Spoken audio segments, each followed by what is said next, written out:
Back. I think we're gonna have folks trickling in, but if you're ready to start, let's do it. Floor is yours. Hello, Adversary Village. My name is Martirosyan. I'm from Wolf & Company. Also work for the DenSecure team, so we're new branded. My talk may have enticed you about purple teaming and auditors. I know we're right coming on lunchtime, and hopefully my goal is really to convince you that you are really an auditor if you're in offensive security, or even if you're trying to build a purple team platform or perform some sort of control validation. We can learn a lot from basic audit principles and incorporate that into validating and performing adversarial actions in our networks. So like I said a little bit about myself, I started out actually in IT auditing, so that's really the motivation behind this talk. I have experience of doing things like cybersecurity reviews, Active Directory reviews, etc., and working with IT audit teams. And like I mentioned, that's part of really the motivation behind this, where I feel like a lot of the lessons learned from auditing and from when I speak to offensive security-minded individuals, they really want to abstract away from auditing, and they really hate that team, or, oh, we have another audit coming in, we don't really want to work with them or really collaborate with audit teams because we're offensive security, we hack all the things, we act like adversaries of our own type of principles and actions.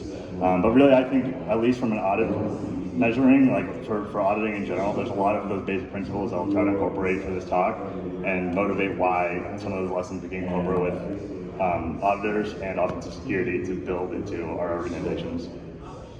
My background is also in mathematics. I went to school for math, so I love all things Bloodhound. I think that's the coolest application, but talk to me about that later as well. And then my Twitter and Discord if you want to chat later as well.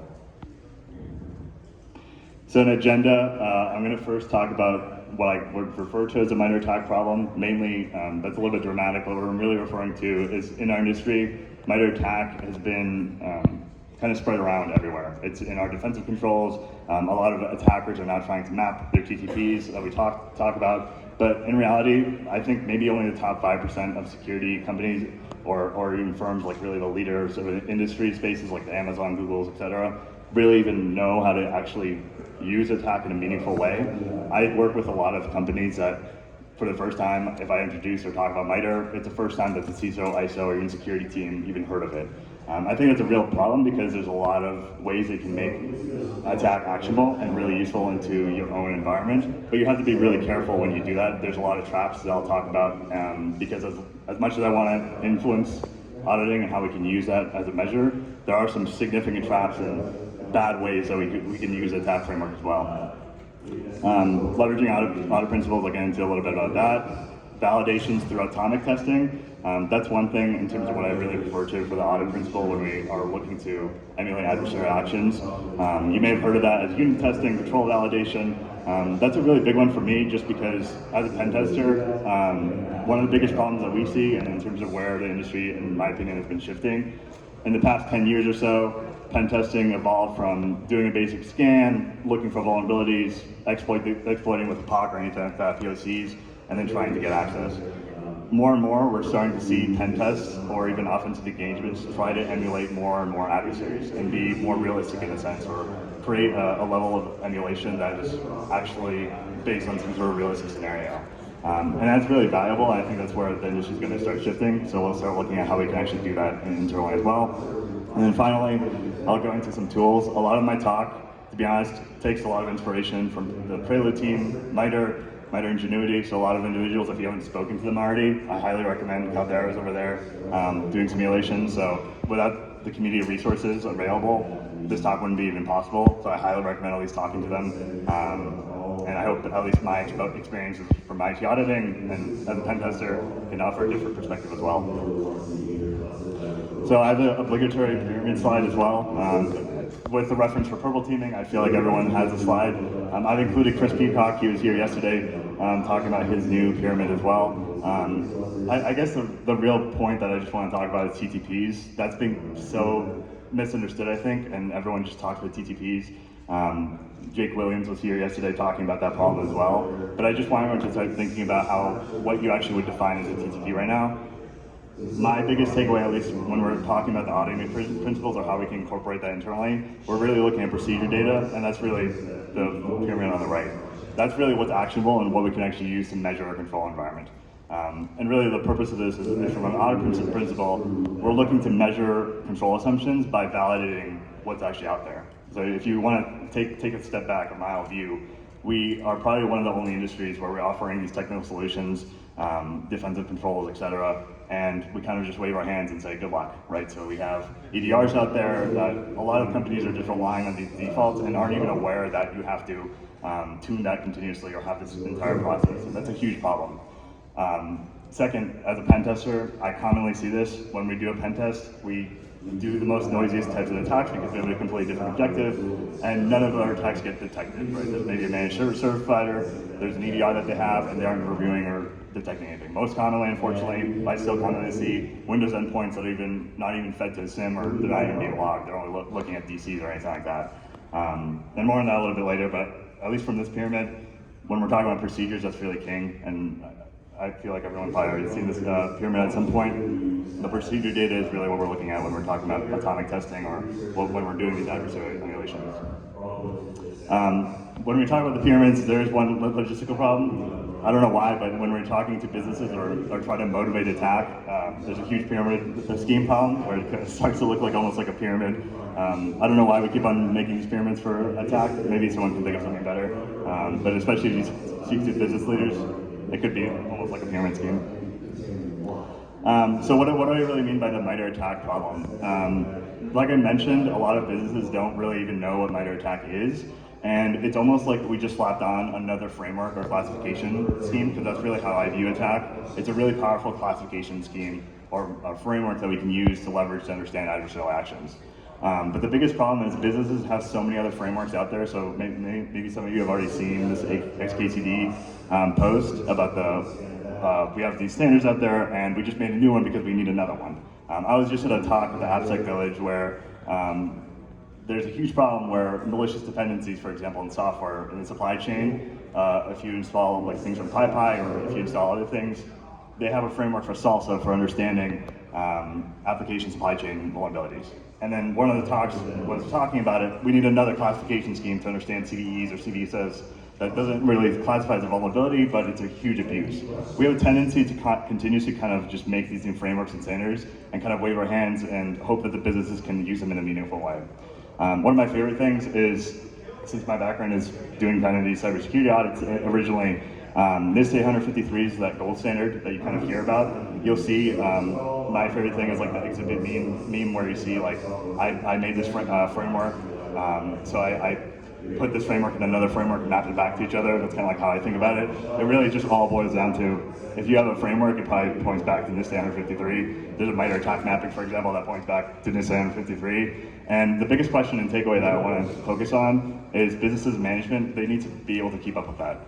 So if you're coming if you're an internal team and want to influence or bring in MITRE ATT&CK, it's going to be really hard to go to business leaders and management and say, hey, here's this new framework and standard that we want to implement. It's going to be almost an impossible task when they have so little resources to maintain and manage that.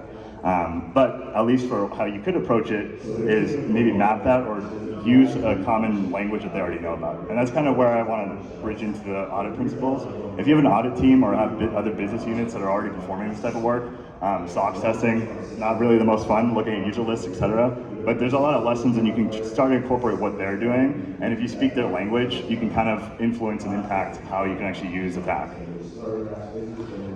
Just to bridge on that, I work with mainly financial institutions. If anyone's ever heard of model validation, that's like almost exactly what we talk about for control validation, or this unit testing and product testing that I really want to drill down on, because not enough institutions, organizations are actually doing it. And I think it's one of the most important places that you need to start today, if not yesterday, about actually building into your detection schemes and everything like that.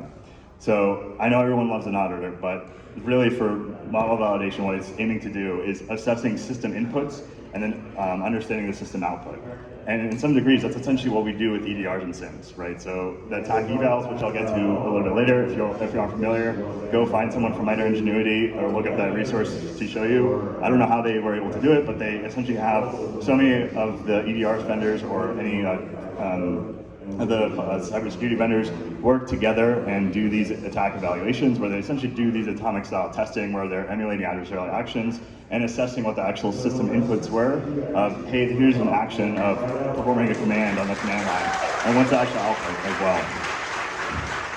Yeah, ingenuity, minor attack, really good. So, but that's a really key point in terms of how you can make impact immediately. So if you have an audit team, and if you become friends with the audit team, I promise you, you can easily influence how they're looking at it in terms of what they're looking at to do, because they're usually rushing to make their own audit at the last second. And if you come with a great idea of, hey, we've never looked at our SIM or EDR in a meaningful way, and it's almost like a model, really, if you think about it. It's a system input and output. Why don't we do this type of exercise internally to start bringing that in? Because a lot of the resources, you may have these sprawling teams that are doing so many different things, and if you've never looked at that as an example, you've never tuned your SIM or even assessed what your assumptions are of your control environment, that's a really good way to at least get business buy-in if you wanted to start your own purple team exercises, or at least get a third party to assist with that. So part of the industry issues with MITRE ATT&CK is, like I mentioned, a lot of security tools, whether you know it or not, even if the business managers or CISOs or ISOs out there don't know anything about attack, your tools are probably flagging as T1003 credential dumping. So if there's some sort of EDR alert, AV alert, SIM, or anything like that, it's probably already using the technique identifiers. And that's great, there's nothing wrong with that. That's just kind of like the outcome of the world that we live in. MITRE ATT&CK is kind of everywhere, so we have to kind of use that and understand it in a meaningful way. The second is, it's really good for marketing, right? So we see the evals, which I'll get to, the 100% EDR detections. We build cybersecurity tools that are 100% ransomware resilient. I was talking with a client a couple weeks ago, and they were talking about how one of the vendors said that their tool would stop ransomware 100%, and they could just rely on it and implement it. I mean, if you have been in the space a little bit, you'd probably laugh at that just because it's an absurd claim, but it's really powerful where people start taking the MITRE ATT&CK name or this really powerful classification scheme that we're trying to use to classify actions just for the benefit, unfortunately. And then the last point is for the MITRE ATT&CK framework in general. It's kind of that mentality of, if it's not an attack, and that's kind of one of the traps that will lead into of misusing the attack framework. If it's not an attack, is it actually real? One of the greatest points that I wanted to highlight is this new one that was actually released back in April, but it's referring to MFA fatigue. So as a pen tester, we've been doing this for quite some time, where if we gain access to a credential, if we can phish the user, if we guess a password and a company or institution has multi-factor authentication enabled, and it's a soft token or anything like that, on your phone you have to push a request. We use Okta, so we'll get a notification, yes, that was me that I logged in with. But what attackers do is they'll continuously spam fatigue and usually make these alerts that get generated, ultimately fatiguing the user, and if they haven't been trained, the worst thing that they'll do is actually accept and authorize that push notification. That's been a known technique for a while, but it only recently just became in the MITRE ATT&CK framework because they have a huge rigorous approach in terms of what actually gets into the framework. So unfortunately what people do, at least from the auditing backside, so as much as I want people to look at it from this auditing perspective, that's a huge trap where if you're solely relying on MITRE ATT&CK to secure your organization, that's going to be a bad time, right? It's a really good place to start in terms of understanding what adversaries are doing and classifying behaviors, but you can't really just take it an approach of kind of this checklist mentality where I'm going to go through these TTPs this week, this quarter, we're going to do this, and then we're going to be fine, right? So there's a lot of techniques that are outside of that framework and have to be first seen before they get integrated into it. But let's talk about at least threat modeling initially. So if you wanted to bring this into your own organization or how you could go about doing it, you may not have a formalized threat modeling team or have experience in even knowing where to start. But that could be as simple as either Googling on the MITRE ATT&CK Enterprise Navigator application or anything like that. You could just search your industry name. So at the top, I have hospitals, and I just search for who targets hospitals, right? So who are the threat actor groups, or what's the software, or what sort of actions can we look at that target hospitals? And that could be as simple as, that's how we're gonna build our emulation plan. It doesn't have to be super involved. We don't need sprawling CTI teams. A lot of the cases where you're gonna unfortunately wear a lot of hats when you're working with smaller businesses or teams that just don't have the resources to have massive security teams. But this is at least an actionable way they can get started. So if you don't have CTI they can really rely on, doing basic Google searches or just kind of incorporating knowledge that you may already have is a powerful way to at least get started.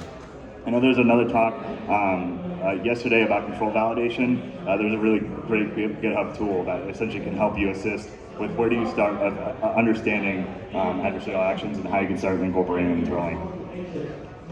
So a little bit about that in terms of how it's made. Right here, I just have the cyber reason report about Cobalt Kitty, but this is really where I really want to talk about procedure data being really important. When we talk about emulating TTPs, the biggest misunderstood part of this is the CTI intelligence that's out there, at least in the public space, can be really limited, and everyone is trying to use MITRE ATT&CK to, in the reports. If you scroll all the way down in the reports, you always see things like T1193 was here, T1003, and if you read a lot of breach reports, they kind of just waved their hands and said, yeah, they got phishing, and then they jumped around, got local admin, and dumped credentials somehow. But if we wanted to emulate that, the biggest takeaway for auditing is we want to build audit plans that are measurable. That's one of the basic principles. It's complete, accurate, and it's a repeatable process. So if I come to you and say, hey, we're going to do phishing, that's great, but what kind of phishing are we doing? Are we targeting our user base? Is it a macro-based campaign? Is it credentials? We really need to understand the specifics of the procedure that we're trying to emulate the threat. And if we don't have that, we may have to make some sort of assumptions or guesses, which is okay. But that procedure data is really important if we want to actually build a realistic scenario that we can go and continuously test and retest to really mitigate a threat. Has anyone seen the Cisco Talos blog post that was recently published? So Cisco was breached back in May 2022, and they recently published a report because the attacker kind of forced their hand. But I really want to highlight that one because they made a really great blog post, and I think more institutions need to start doing that, where we have this culture in the security field where if you get breached, then the IT team needs to get fired. They did a terrible job. They didn't take security seriously, which isn't really the case, right? Where we're in the industry, we know that breaches are continuously occurring, and if they do, then publicly acknowledging that they happen and including how it actually worked. Obviously, you need to be sensitive of, you don't really reveal too much of what is going on internally, but in the blog post, they'll have the Talos one that I'm mentioning. They have specific command line procedure data they can incorporate tomorrow and start building these adversarial action plans. And we really need more of that because if I look at a breach report and all it says credentials were dumped, I can't really bring that into my internal teams and say this is how we're going to emulate adversaries. So definitely check that out if you haven't. And in terms of when you build out these test plans or emulation plans, so if you're using public CTIs or if you look at the attack evals and want to use their playbooks, this is how you can prioritize those procedures. There's a huge caveat here because when you look at TTPs or procedure data, one of the biggest problems is we can't, although we may be doing atomic testing or control validation, a lot of the procedures are dependent or have other dependencies on them. So if I do process injection, that may incorporate 3 or 4 other procedures or TTPs that I need to understand are going to be actually influencing my EDR or actually detection logic. And that's important to understand because when we're doing these audits or these kind of audit principles, we need to be accurate in the sense of when we're testing an EDR or SIM, there's the way that they're working, right? So EDRs are looking at processes, sub-processes. If all I'm doing is a single action, an EDR may get that data as telemetry, but if I'm thinking and assuming that there should be some sort of detection, then I may not have built the test case properly where they don't really get the consideration. So you need to make sure that when you're doing atomic testing or defining an emulation plan, they have some sort of end goal in mind with what you're actually trying to do. So for example, if I'm really interested in assessing my EDR, then I may need to chain together different TTPs or make it a more realistic scenario for me to adequately assess that. Maybe I'm just looking to see if it gained the telemetry, but the end objective is really how we can look backwards and start building these plans in a meaningful way. And the prioritization from, again, MITRE Ingenuity is one way you can start. If you remember from the earlier slides, I had this 153 and everything like that. That all gets mapped here. So if you wanted to go to business management or leaders or anyone in the space that are using these compliance frameworks or anything like that, that's one way you can communicate to the business of, hey, this is how I want to incorporate a tab, or can we do this type of assessment internally? If you speak the language of, well, can we do, the CI's controls 1.1 has this, and I think I have this gap. Can I find some sort of adversary action or emulation plan that I can model to showcase the actual impact of this is why the control actually matters, and if we don't build it now, this is what's going to happen because we're not aligned to a realistic threat scenario. So I know Conti was already brought up in the previous talk with SICE was around here. This is a really great playbook, but I just really wanted to allude to this again because there's a lot of rich procedure data, and this is just one of the unfortunate realities where we learn about this translated playbook from just an operator that got frustrated with their internal team. So Conti was presumably and probably is a Russian-based actor, and when the Ukrainian war started, their playbook got translated because one of their operators got really frustrated and angry with the response that their team released, announcing that if you target Russian infrastructure, they're going to start targeting you. But we learned that from an operator that got frustrated and angry. But Conti has been operating for years. It would have been much better in a space if we can use that procedure data from actual breaches or had a shared community of information where we can kind of incorporate all this rich information to incorporate into our plans. And in terms of if you wanted to start building this out even more, there's already so many existing resources. So if you look at SICE, the Purple Team Exercise Framework, I think they already have version 2 out there. Defensive Origins, the Purple Team Lifecycle. So if you want to tie this to the business case again, you really want to go to management with a formal plan of what you're actually doing. You don't want to just hit them with, I'm doing Conti and all these TTPs laid out. And I'll mention 2 traps right now, at least to start with that. So if I wanted to bring into the business case and say, I want to emulate Conti. One caveat is, if we use a Conti playbook, that was translated a year ago at this point now. So we're looking at Conti that was published a year ago, and we're incorporating that. So the end goal can't be communicating, we're good against Conti, right? The end goal is we're using Conti's playbook because similar threat groups or actors are using that style of attacks or actions, right? They're using those shell commands, and we're going to use that as a playbook because it's super rich and we're going to we can emulate that adversary. But we can't go to business leaders and say, we're good with Conti, because Conti knows that playbook's translated, they're probably going to change up their game plan as well. And the second trap is when we're communicating at least the final results, hitting the business or anything like that with just a list of TTPs of what was done, right? We can say, oh, we have there's some variance between what we can actually say our assessment actually resulted in, right? So there's going to be some covariance between we emulated Conti and we have some confidence of this TTP. We can't say 100% confidence of we're green in this TTP, right? So we did phishing. We're done with phishing, right? We just did phishing. We're 100%. No user clicked on the link. That's a bold assumption, but we have that covariance where maybe the specific emulation that we did wasn't powerful enough against our environment, so we can move on to the next emulation plan. So now I want to take some time to actually build into the atomic testing. I think this is a really important way of actually doing assessments. So if you haven't done a control validation, a unit test, or atomic test against your EDR or SIM, you need to tomorrow. This is probably one of the most important takeaways if you take anything from this talk, of incorporating this as soon as possible. What I have on the screen here is Splunk. They released their attack range version 2 recently. They had attack range version 1 a couple of years ago, but what it allows you to do is essentially build a test lab environment very quickly.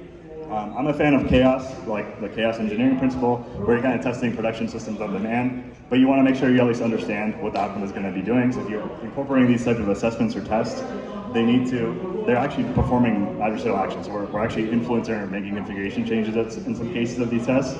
But this lab environment is a really good place to start, at least understanding what you're going to be doing if you wanted to propose to business or management of, I've tested this, I understand what the outcomes are going to be before we actually get into production systems. The attack range is really cool because it kind of automates everything for you. building a lab can be really time consuming and take a lot of resources. My hope, I've used this, I don't know if anyone has used Snap Labs. If you've done Zero Points Lab Security's RTO class, you've probably heard of Snap Labs, but they help you build and automate infrastructure really quickly. You kind of just click a button and all of a sudden you have this virtualized environment. Bad Blood incorporates all the 80 users, 80 changes, etc., and you have this kind of test environment where you can make these tests and simulate adversaries on the fly. So I have a video here, I don't know if it's going to come out well. So from our first case is just thinking about basic atomics. The Atomic Red Team suite is a very library is very powerful. It's a public repository of how you can start emulating adversaries. So if we took Conti as an example, we have that rich information. In this case, I'm looking at T1003. I'm looking at if an adversary did an NTDS dump. So we're looking at if an actor had elevated permissions and they tried to do a dump of credentials from the Active Directory database. Here's some atomic tests that we can kind of emulate on the fly. On the screen here, I have my Splunk attack range already set up. The command, if you see it, it may be hard for the folks in the back, but I'm essentially running this Python command that's going to hook into the cloud environment that I've already set up. And I'm going to simulate that T1003 that I brought in. Maybe I had the simulation plan, and I want to see what the actual results are. So in this case, I'm targeting a Windows domain controller with this specific technique using the Atomic Red Team library. And that's one way that we can define atomic testing. So if you wanted to do atomic testing, Atomic Red Team is a really powerful start where you're taking in one single action that an adversary may perform and viewing the results. It doesn't mean that there's going to be an alert or detection triggered, but maybe we can at least understand what the outcome is with that. Did we get the telemetry needed, right? If I executed shell who am I or shell ipconfig, anything like that, did I get the telemetry that I was expecting from my control environment? Let's start from the bottom, let's see the actual outcome.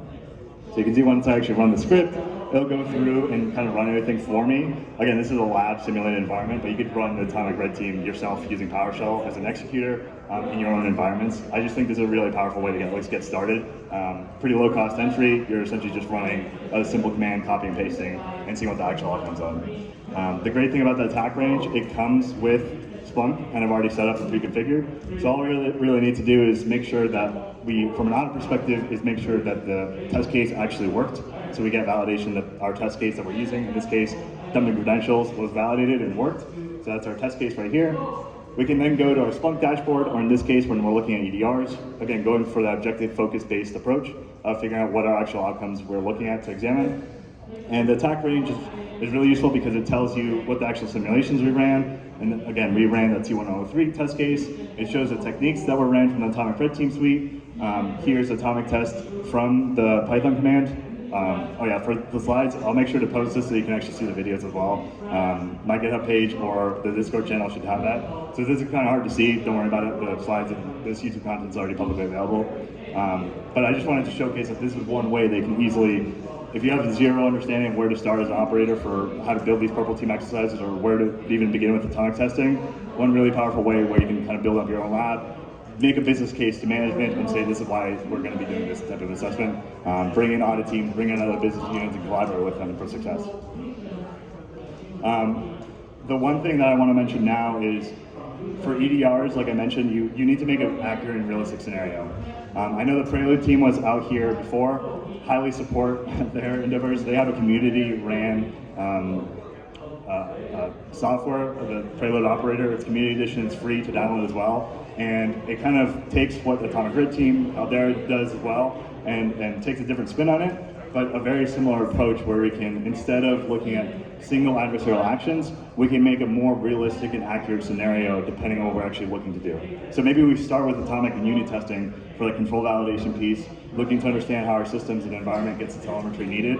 And then we may get into a little bit more complicated types of assessments where we're doing multiple different adversarial actions.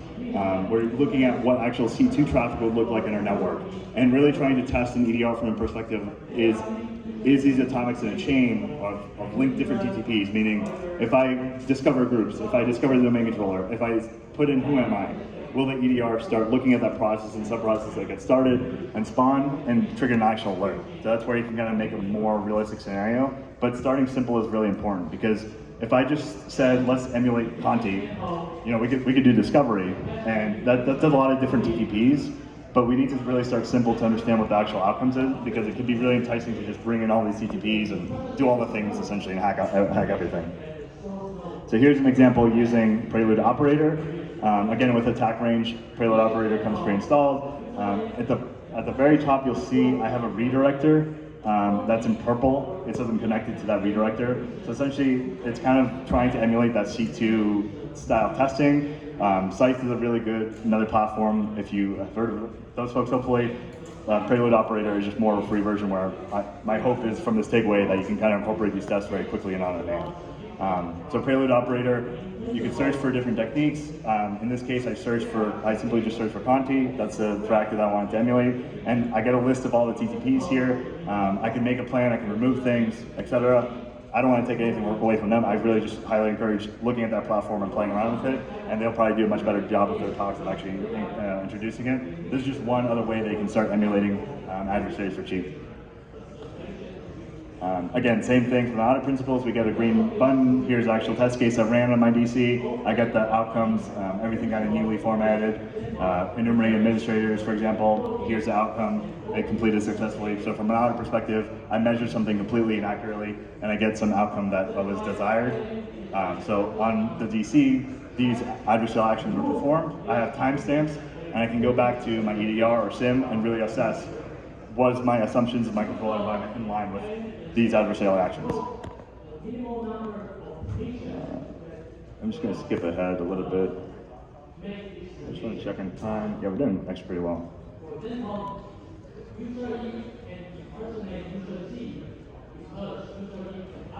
So another example with Prelude, for example, is if we did the Conti example with here's these adversarial actions on the bottom. I did discovery.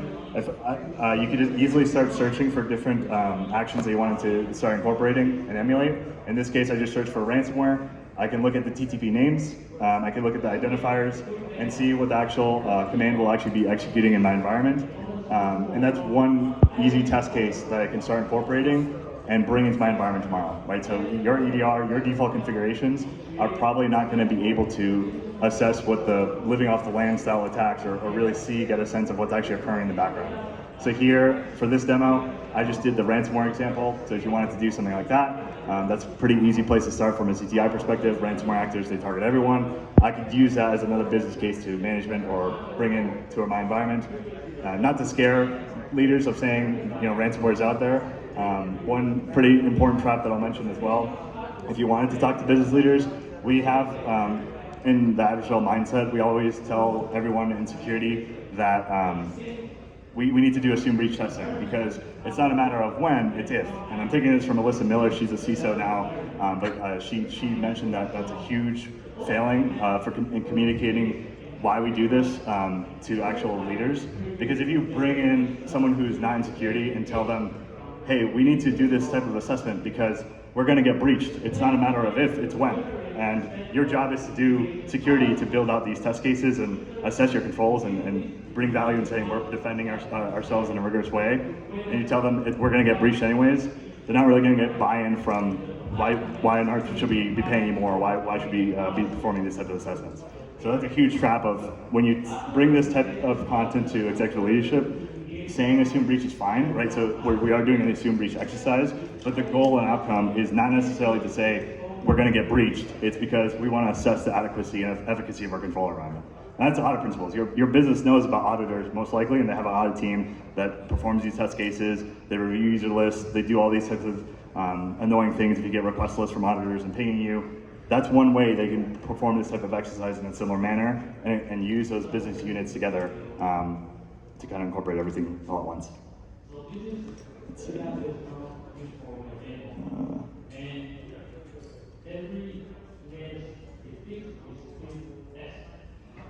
The last one I'll mention is for reporting. So I have a video here about Vector. I'll quickly go through it, but Prelude has a plugin that automatically feeds into Vector. Vector is made by Security Risk Advisors, another great community tool out there, completely free, and you can start visualizing your actual test cases. So I was talking about Conti a lot and where we can perform these adversarial actions. That plugin it uses the API from Vector, and everything that I showed you on that screen with the green, I enumerated groups, I enumerated users, it'll just shoot over to Vector and make an assessment for you, a campaign. So Vector is this reporting tool that you can think of to start making visualized graphs and these layouts that will make a little bit more sense of management. So I mentioned earlier that you don't want to just go to management and say, oh, we defended against Conti, we defended against these TTPs. It's more about, this is what the outcome looks like, and we're going to continuously test these test cases because of this threat, or we're trying to align to this type of actor group because they're actually relevant to our industry. And we can use these types of reports or this timeline and historical data that we can continuously build up. We made this first assumption, it didn't go well, but then we rebuilt our EDRs, we tuned them a little bit more effectively, and now we have a better graphic or kind of timeline. A lot of senior management members will like the green and reds, so that's one thing that you can start looking at from Vector. PlexShock also has a paid service that you can use for reporting as well.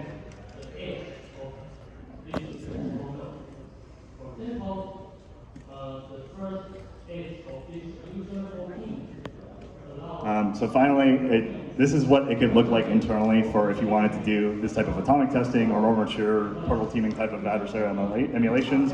But essentially what we're doing is trying to get a sense of what our actual threat actions we're looking to emulate in the environment, and making guesses and assumptions is okay. It just really depends what CTI you have off. Publicly available data, like I mentioned, may not be super rich, but we can kind of combine different sources, different threat actors that are targeting industries, and bring that and incorporate it together.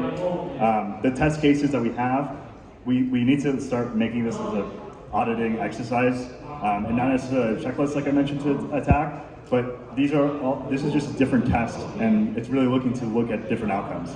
From pen testing, our outcome is just looking at as many attack paths as possible. Here's the different ways I abused misconfigurations or vulnerabilities and demonstrated impact. This type of assessment is looking to do, here's these emulations based on actual threat intelligence, and how did our control environment actually stack together. And it's kind of this continuous process. It's never ending, right? We don't just say, I'm 100% confident with this TTP, I did this procedure, I'm good. We have the kind of covariance of, I'm confident, or this is how confident I am based on this measure and outcome that I actually tested. Future considerations, so there's a lightning talk about attack flow. Attack flow is just another way that we can kind of graph or mimic out. This is kind of just like a future consideration that I had in mind, because it's not really formalized or anything like that just yet. It's still somewhat new. But thinking about attack flow, it could be a great infographic that's maybe a little bit easier to understand and overlay compared to just TTPs.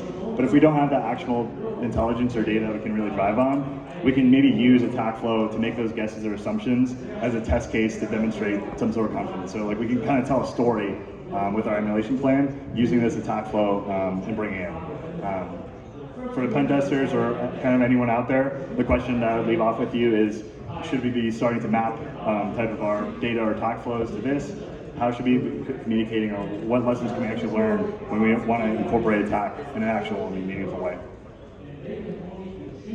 With that, if there's any questions, I'll be around. I don't know if Eric can.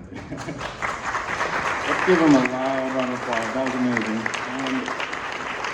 And on behalf of the attack team, wanted to give you a special gift. I don't know if you already have one of these, but we're getting an honorary Knight of Attack.